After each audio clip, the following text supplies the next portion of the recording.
Welcome back to the Deep Dive, where we take your source material and really turn it into the essential knowledge you need. And today, we are embarking on a really fascinating, super specific journey. We're looking at the legal ins and outs of one Louisiana zip code, 70123. We are deep diving into Harahan. Yeah, and this is a surgically targeted analysis. I mean, for anyone involved in legal operations, a local attorney, a national firm, our mission here is to pull out that critical, hyper-local knowledge you need for, say, process serving, but also for getting the court jurisdiction right in this really unique community. It's such a logistical anomaly, Harahan, and that's what makes it a great case study. You've got this mix of quiet, almost exclusive residential streets. Like Colonial Club Estates. Exactly, and they are living right next to the just bustling core of the Elmwood Industrial Park. If you're trying to serve papers here, you are dealing with the logistics engine of the whole East Bank. It's two completely different worlds in one zip code. And the fundamental thing you have to understand right away is this. If your strategy, your method of service, doesn't adapt to that duality, you're just asking for massive delays and, frankly, a high risk of failure. Okay, let's unpack this. Yeah. Where do we even begin? I guess with the geography, right? The whole logistical challenge. The second you plan any legal action in 70123, you're immediately up against the busiest industrial corridor in all of Jefferson Parish. So a generic approach is what? Just not going to cut it. It will not work, no. You have this contrast between, let's call it, delicate residential service, and on the other hand, aggressive, security-conscious industrial service. Think about the different goals. For a resident in Colonial Club Estates, the server's main job is discretion. Right, you don't want to cause a scene. You don't want to cause a scene. You have to follow strict neighborhood rules. You don't want to alert the neighbors. And then you flip that script completely. Now you're at a huge, secure warehouse on Distributors Row in Elmwood. The server isn't worried about discretion anymore. They're worried about just getting in the door. Penetration, exactly. The challenge shifts from being quiet to knowing operational protocol. And this is precisely why a generic, nationwide company so often fails here. They just don't have the local knowledge to get past two major obstacles. Okay, what are those two obstacles? What's the tactical failure? It's traffic tactics and access expertise. Let's start with traffic, which is, it's less traffic and more of a total system shutdown we call the Jefferson Highway crawl. Ah, I can just picture it. Oh, yeah. A non-local server pulls up a mapping app. That app doesn't get that between 4:30 and 6:00 p.m. That highway is just choked. Yeah. You've got commuter traffic merging with all the heavy freight leaving the industrial park. So it's not just a delay. If you try to serve papers at 5 o'clock, you're basically guaranteeing they're going to sit in traffic. You could miss a critical deadline, a shift change. Exactly. And the local experts, they exploit this. They know the back roads, the secondary access points. They know to hit an industrial site, you have to be strategic. You aim for mid-morning or maybe even late evening after 7:00 p.m. You just go around the gridlock. That timing makes all the difference. That is just invaluable intel on infrastructure. So the second obstacle you mentioned was access and security. That takes us right back to Elmwood. Right, because the security protocols are just vastly different. Residential service is about persistence. Elmwood requires, operational intelligence. You have to know the specific loading dock procedures, which entrance the vendors use, sometimes even the employee parking rules at these huge distribution centers. You can't just knock on the front door of a massive, secured corporate warehouse. It's a whole different game. It sounds less like serving papers and more like a tactical mission. In a lot of ways, it is. And, that leads us right into the complexity of Elmwood itself. It's the economic engine of the parish, but that efficiency, it creates some serious barriers. Let's talk about the human element of that barrier. You're not just fighting geography in Elmwood, you're fighting trained personnel. Absolutely. It's sophisticated, multi-layered resistance. You have security guards managing access, complex loading dock policies, and this is the big one, highly trained receptionists whose entire job is to be the first line of defense. They're trained to say, he's not in, or you need to try our corporate office in Delaware. So how does a local expert get past that? What's the secret sauce that a national firm trying to do this from 1,000 miles away just doesn't have? The secret sauce is intimate local knowledge. It means you don't waste any motion. You know the specific shift change times for the major plants, and we're talking a difference of minutes, not hours. For instance, knowing the registered agent clocks out at 3:15 p.m. means you have to be at that gate at 3:00 p.m. sharp. So the margin for error is literally just a few minutes around those shift changes. Literally minutes. And more importantly, the local expert knows the actual most efficient access point to get to the registered agent's office.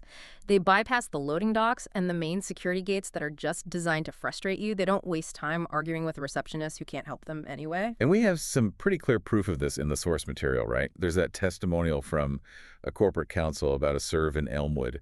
They mentioned a very strict gate policy. What did that successful serve show you? It showed that knowledge is everything. The council specifically said the local team knew exactly which entrance to use, and they got the subpoena served on the agent within hours. This wasn't luck. It was applying property-specific knowledge, that ability to bypass the normal barriers. It's not a convenience, it's a tactical advantage. Here's where it gets really interesting. We've covered the geography, the street-level tactics, but now we've got to talk about the most dangerous part of this for Harahan jurisdiction. Because for you, the listener, if you mix up the courts for a 70123 case, you're not just looking at a delay, you're looking at an outright rejection. Oh, this is a massive point of confusion.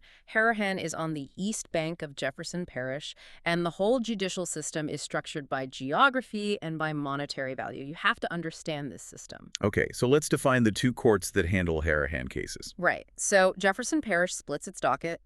Legal actions in Harahan will fall into one of two courts. For smaller matters, you're going to the First Parish Court. And what are the rules for that one? The First Parish Court. It's located right there on the East Bank in Metairie on David Drive. It handles all the East Bank cases for minor stuff, traffic tickets, misdemeanors. But the critical piece is its civil jurisdiction is capped. It handles lawsuits up to $20,000. This is where you get your evictions, your small claims, debt collections. It's a high-volume court. Okay, so a $15,000 claim against someone in Harahan, that goes to Metairie. But what's the mistake people make with that $20,000 ceiling? The mistake is assuming everything just goes to the main courthouse, the 24th Judicial District Court. A firm might file a $15,000 case with the 24th JDC, and then days, maybe weeks later, it gets kicked back. Why? Because the 24th JDC only takes civil claims over that $20,000 threshold. So that rejection forces a refiling, and you've just wasted all that time and money. That's a huge difference. Weeks of delays.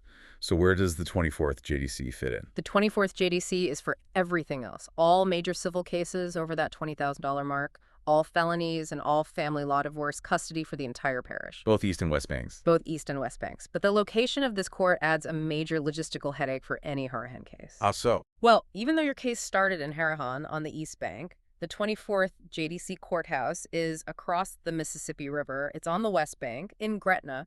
So any filing for a Harahan case in that court requires a courier to physically drive across the Crescent City Connection Bridge, dealing with all that traffic. So the big takeaway here is that knowing whether your case stays in Metairie or needs a cross-river run to Gretna, that's the distinction that saves clients weeks of delays. Now that we know where the papers go and how hard it can be to serve them, let's talk about speed, because legal deadlines, they don't forgive. No, they don't. And being flexible is paramount here. The sources lay out three main service levels that are really calibrated for Harahan's dual personality. Okay, let's break them down. We've got routine service first. Right. Routine service targets the first attempt within 3 to 5 days. This is fine for, less urgent situations like serving a big corporate registered agent in Elmwood when there's no immediate deadline looming. Then you can escalate to rush service. Exactly. Rush service gets that first attempt done in 24 to 48 hours. Deadlines are closer, but it's not a full-blown emergency. But when every moment counts, you have to go with same-day service. Okay, define same day for us. Give us a scenario where that is absolutely non-negotiable. Same day means a server is dispatched immediately. That case becomes the #1 priority. And a classic scenario ties right back to Elmwood's shift schedule.